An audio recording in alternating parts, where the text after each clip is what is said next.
All right, kiddos, this is the third video of this series. This is probably the most important one because this is the one that you're going to probably have to duplicate because I'm challenging you to recreate a video explaining how to divide fractions. You can do it with a song, a dance, however you want to do it. Make it better than my video. I'm going to teach it to you. We're going to go over it in class and then the challenge is on. You can go ahead and do that. Repost it, hashtag dividing fractions, and go ahead and tag Mrs. Roman, and let's see who wins. So here we go. Objective. I can divide fractions. Think about KFC. No, I'm not talking about chicken. I'm talking about you're going to keep the first fraction, flip the second fraction, and you're going to change the operation. Change the division to multiplication. So here we go. First fraction, I'm going to keep it, 2/3. Let's go ahead and write 2/3.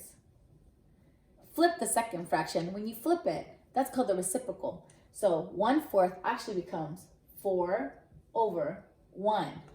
And you're going to change division to multiplication. Now, this is easy. We already learned how to multiply fractions. Here we go.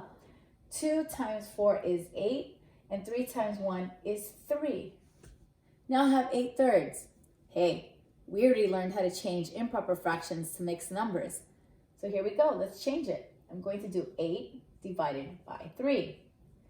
8 divided by 3. Well, let's do this. 8 divided by 3. 3 goes into 8 how many times? It can go in at least 2 times. 2 whole times? Yes, 2 whole times. 2 times 3 is 6. When I subtract, I get 2. Leave it there. We're not doing decimals. What do all these numbers mean? It went in 2 whole times with 2 left over, and keep the same denominator of 3. 2 wholes and 2/3 is the same thing as 8/3. How do we check that out? How do we test that? Let's test it. 2 wholes. I'm going to scoot over to this space. 1, 2 whole things, and 2/3 of another. Cut it into thirds. How do we change that into 8/3? Well, it says that everything was into thirds. We have these 2 wholes, right? Let's cut them into thirds.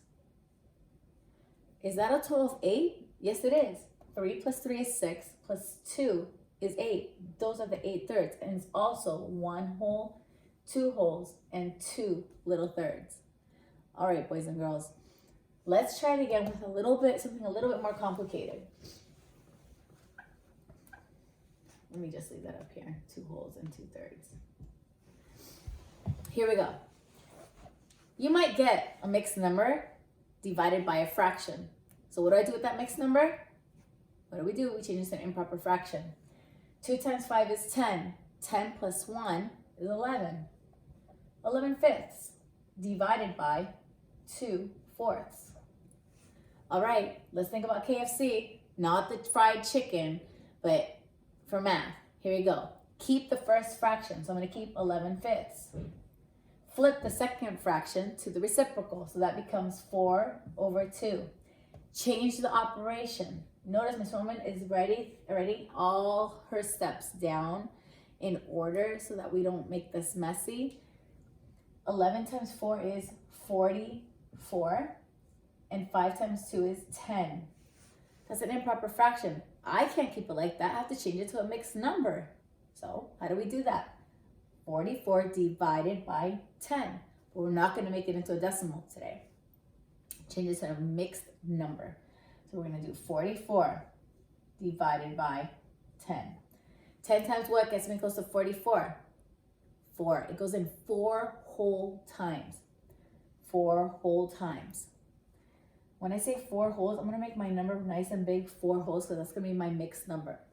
4 times 10 is 40. Subtract, I get 4. That's it. Leave the remainder. Don't make it a decimal. Keep that 4. My remainder becomes my new numerator, 4. And I keep the same denominator, tenths.